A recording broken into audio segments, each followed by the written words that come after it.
বাগেরহাট জেলা শাখার সম্মানিত কর্মপরিষদ সদস্য জনাব শ্রদ্ধাভাজন মাওলানা আবুল কাশেম। বক্তব্য রাখছেন মাওলানা আবুল কাশেম। বিসমিল্লাহির রহমানির রহিম। আজকের সভার সম্মানিত সভাপতি, প্রধান অতিথি, বিশেষ অতিথিবৃন্দ, সম্মানিত দিনী ভাইরা, আসসালামু আলাইকুম ওয়া রাহমাতুল্লাহি ওয়া বারাকাতুহু। রাসূল সাল্লাল্লাহু আলাইহি ওয়াসাল্লাম বলেছেন, বাদা আল ইসলাম গরীবা সুম্মা ইয়াউদু কামা বাদা।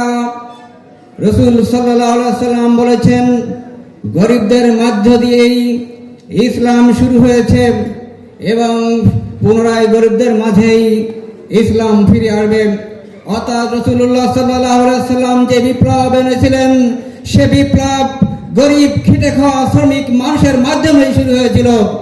আমরা আজও প্রমাণ দিব, বাংলাদেশে ইসলাম প্রতিষ্ঠা গরিবদের দিয়েই শুরু হবে ইনশাআল্লাহ। সম্মানিত ভাইরা, শুধু রাসূলের আন্দোলন নয়, আমরা ভাষা আন্দোলনের শহীদদের কথা শুনেছি।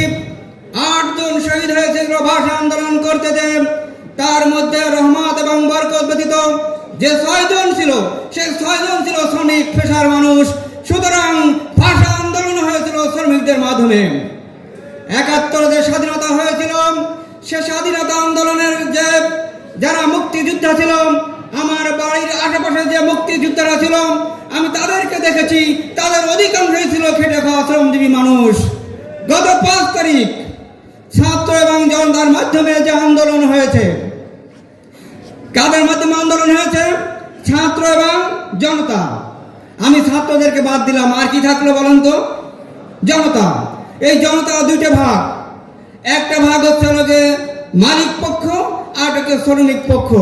আমি আপনাদের কাছে জিজ্ঞাসা করতে চাই, বুকে হাত দিয়ে বলুন, ছাত্রবাদ দিয়ে যে জনতা থাকলো, ওই জনতার মধ্যে মালিক পক্ষ বেশি না শ্রমিক পক্ষ বেশি? শ্রমিক পক্ষ বেশি। সুতরাং শ্রমিকদের মূল্যায়ন অবশ্যই করতে হবে। শ্রমিকরা জীবন দিয়ে শিখেছে, শ্রমিকরা রক্ত দিয়ে শিখেছে। সুতরাং আগামীতে যে বিপ্লব হবে, শ্রমিক বিপ্লব হবে ইনশাআল্লাহ। বন্ধুরা আমার, এই শ্রমিকদের যে সুফল আমরা পেতে শিখেছি, পাওয়া শুরু করেছি।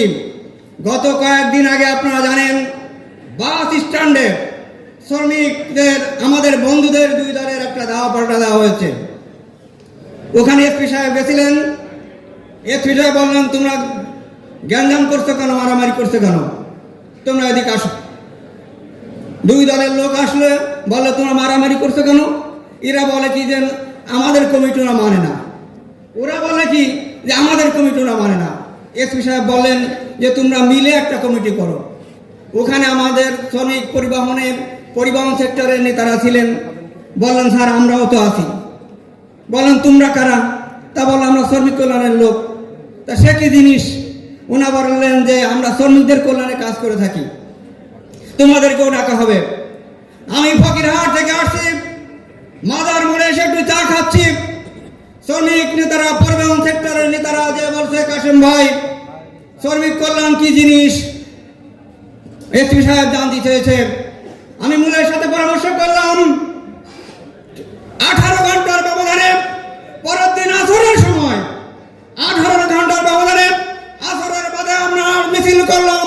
প্রায় 1000 লোক নিয়ে মিছিল করলাম, সমাবেশ করলাম। তারপরের দিনে ওখানে শ্রমিকদের অবৈধ 20 টাকা বন্ধ হয়ে গেছে। সুতরাং আপনারা যদি আমাদের সাথে থাকেন, মূল সংগঠন যদি আমাদের সাথে থাকেন, আপনারা আমার শ্রমিক ভাইদের নিয়ে বাগেরহাটের জমিনে ইসলামী আন্দোলনের পতাকা ইনশাআল্লাহ শুধু বাগেরহাটে নয়, সারা বাংলাদেশে শ্রমিক বিপ্লবের মাধ্যমে, শ্রমিক ভাইদের মাধ্যমে ইসলামের পতাকা ইনশাআল্লাহ পথ করে উঠবে ইনশাআল্লাহ। সবাইকে ধন্যবাদ। আসসালামু আলাইকুম ওয়া রাহমাতুল্লাহ।